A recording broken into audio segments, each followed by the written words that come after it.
महाराष्ट्र में पिछले 24 घंटों में संक्रमण के 5000 से ज्यादा नए मामले सामने आए हैं। पिछले 24 घंटों के दौरान महाराष्ट्र में 5640 नए केस आए हैं। इसी के साथ कोरोना संक्रमितों की संख्या बढ़कर 17,68,695 हो गई है। पिछले 24 घंटों में 155 लोगों की मौत हुई है, जबकि कुल मौतों की संख्या 46,511 हो गई है। राज्य में अब तक कुल 16,42,916 मरीज ठीक हुए हैं। कोरोना संक्रमण को देखते हुए महाराष्ट्र, दिल्ली और मुंबई के बीच विमान और रेल सेवा पर रोक लगाने पर विचार कर रही है। वहीं गुजरात में अहमदाबाद के बाद राजकोट, वडोदरा और सूरत में रात का कर्फ्यू लगाने का फैसला लिया गया। इन शहरों में रात 9 बजे से सुबह 6 बजे तक कर्फ्यू रहेगा। दिल्ली सरकार ने कोरोना से जुड़े दिल्ली एपिडेमिक डिसीजेज रेगुलेशंस 2020 में बदलाव किया है। इसके तहत क्वारंटीन और सोशल डिस्टेंसिंग के नियमों को तोड़ने, मास्क न पहनने और सार्वजनिक स्थानों पर पान गुटखा खाने पर 2000 रुपए का जुर्माना लगाया जाएगा। दिल्ली पुलिस ने मास्क न पहनने वालों के खिलाफ कार्रवाई तेज कर दी है। नियम तोड़ने वालों पर 500 रुपए तक फाइन किया जा रहा है और साथ ही उन्हें जागरूक भी किया जा रहा है। मेरा परिवार है, मेरा घर है, मेरी भाई, मेरे बच्चे साथ सोते साथ उठते, आप ये क्यों कह रहे हो? आपने मास्क नहीं लगाया है? हम अंदर गाड़ी में अंदर थे, सिंगल में अंदर मास्क कहां से लगाए? दिल्ली में कोरोना संक्रमितों की संख्या 5,10,630 हो गई है, जबकि संक्रमण से अब तक 8,041 लोगों की मौत हुई है। पिछले 24 घंटों में कोरोना संक्रमण के 7,546 नए केस आए हैं, जबकि 98 मरीजों की मौत हुई है। दिल्ली में कोरोना का पॉजिटिविटी रेट 12% से ज्यादा है, जबकि पूरे देश में कोरोना का पॉजिटिविटी रेट 8% से भी कम है। कल से दिल्ली सरकार ने जो 500 रुपये का चालान था मास्क के ऊपर, उसको 2000 का कर दिया है।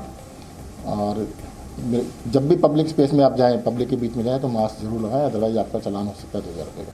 दिल्ली के मुख्यमंत्री अरविंद केजरीवाल ने बाजारों में बढ़ती भीड़ पर चिंता जताई।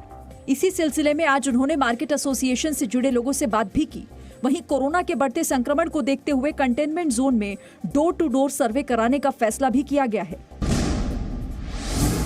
मध्य प्रदेश सरकार ने फैसला लिया है कि प्रदेश के किसी भी शहर में लॉकडाउन नहीं लगाया जाएगा। मुख्यमंत्री शिवराज सिंह चौहान की अध्यक्षता में हुई उच्च स्तरीय बैठक में कई और अहम फैसले लिए गए, जिसके तहत कंटेनमेंट जोन को छोड़कर किसी भी जिले में लॉकडाउन नहीं लगाया जाएगा। इंदौर, भोपाल, ग्वालियर, रतलाम और विदिशा में रात 10 से सुबह 6 बजे तक व्यावसायिक प्रतिष्ठान बंद रहेंगे। पहली कक्षा से 8वीं तक के सभी स्कूल 31 दिसंबर तक बंद रहेंगे। मुंह पर फेस मास्क लगाएं, सुरक्षित दूरी बना के रखें, बाजार में भी भीड़ ना होने दें, दुकानदार भी इसका ध्यान रखें, बार बार साबुन से हाथ धोते रहें। सावधानी में ही सुरक्षा है। इसके अलावा सार्वजनिक स्थलों पर नियमों के पालन के लिए सख्त निर्देश दिए गए। साथ ही 22 नवंबर को क्राइसिस मैनेजमेंट की बैठक होगी, जिसमें सामाजिक समारोह में अधिकतम लोगों की सीमा तय करने पर फैसला लिया जा सकता है। कोरोना वायरस महामारी के बचाव के लिए भारत बायोटेक और भारतीय चिकित्सा अनुसंधान परिषद की दवा कोवैक्सीन के तीसरे चरण का ट्रायल आज से शुरू हो गया है। ट्रायल का पहला टीका हरियाणा के गृह मंत्री और स्वास्थ्य मंत्री अनिल विज को रोहतक में लगाया गया। अनिल विज ने कोवैक्सीन परीक्षण में वॉलंटियर के तौर पर पहला टीका लगवाने का ऐलान किया था। मैंने अपने आप को इसके लिए ऑफर किया है कि आप सबसे पहले परीक्षण मेरे ऊपर करिए, ताकि लोग निर्भीक होकर बिना किसी डर के इसके लिए लोग आगे आ सकें और अपना परीक्षण करवाएं। अगले साल की शुरुआत में कोरोना की स्वदेशी वैक्सीन संभव है। प्रधानमंत्री नरेंद्र मोदी ने जम्मू कश्मीर के नगरोटा एनकाउंटर को पाकिस्तान की साजिश बताया है। प्रधानमंत्री मोदी ने ट्वीट किया है कि पाकिस्तान स्थित आतंकवादी संगठन जैश ए मोहम्मद से जुड़े 4 आतंकवादियों के साथ बड़ी मात्रा में हथियारों और विस्फोटकों की मौजूदगी ये संकेत देती है कि ये आतंकी देश के अंदर तबाही फैलाने आए थे और सेना ने उनके इरादे नाकाम कर दी।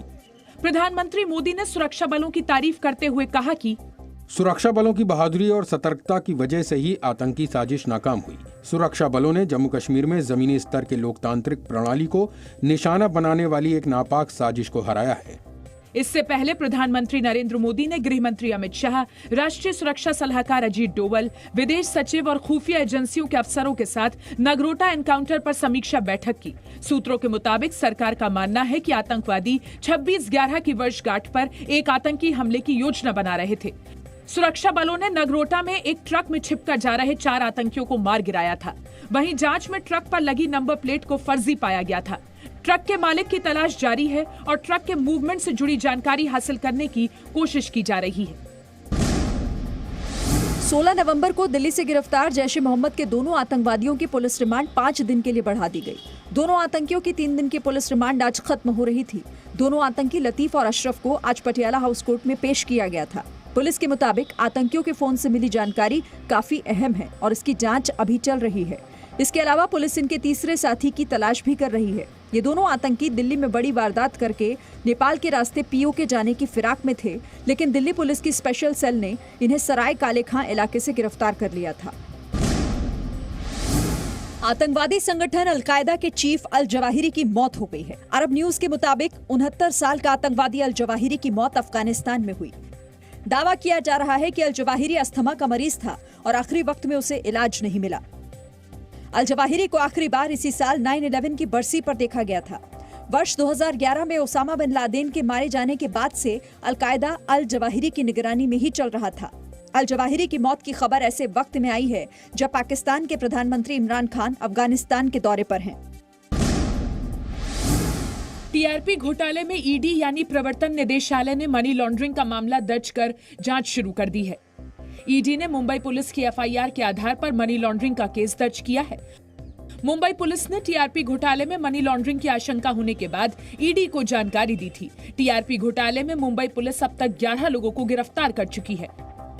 हंसा एजेंसी ने टीआरपी घोटाले को लेकर मुंबई पुलिस से शिकायत की थी। एजेंसी ने आरोप लगाया था कि उसके कुछ पुराने कर्मचारी कंपनी का डेटा चुराकर कुछ चैनलों के लिए टीआरपी को प्रभावित करने की कोशिश कर रहे हैं। चुराए गए डेटा के जरिए जिन घरों में टीआरपी मीटर लगा है उनको पैसों का लालच देकर चैनल देखने के लिए कहा जा रहा है, जिससे उस चैनल की टीआरपी बढ़ सके।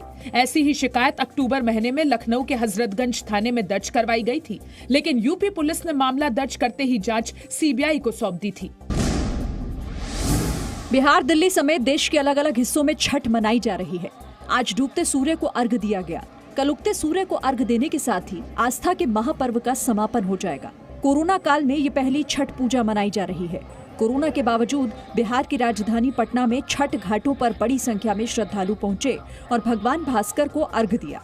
छठ महापर्व के मौके पर प्रधानमंत्री नरेंद्र मोदी ने देशवासियों को बधाई दी। साथ ही छठी मैया से लोगों के जीवन में सुख और समृद्धि देने की प्रार्थना की। सूर्य वंदना या छठ पूजा पर्यावरण संरक्षण, रोग निवारण व अनुशासन का पर्व है।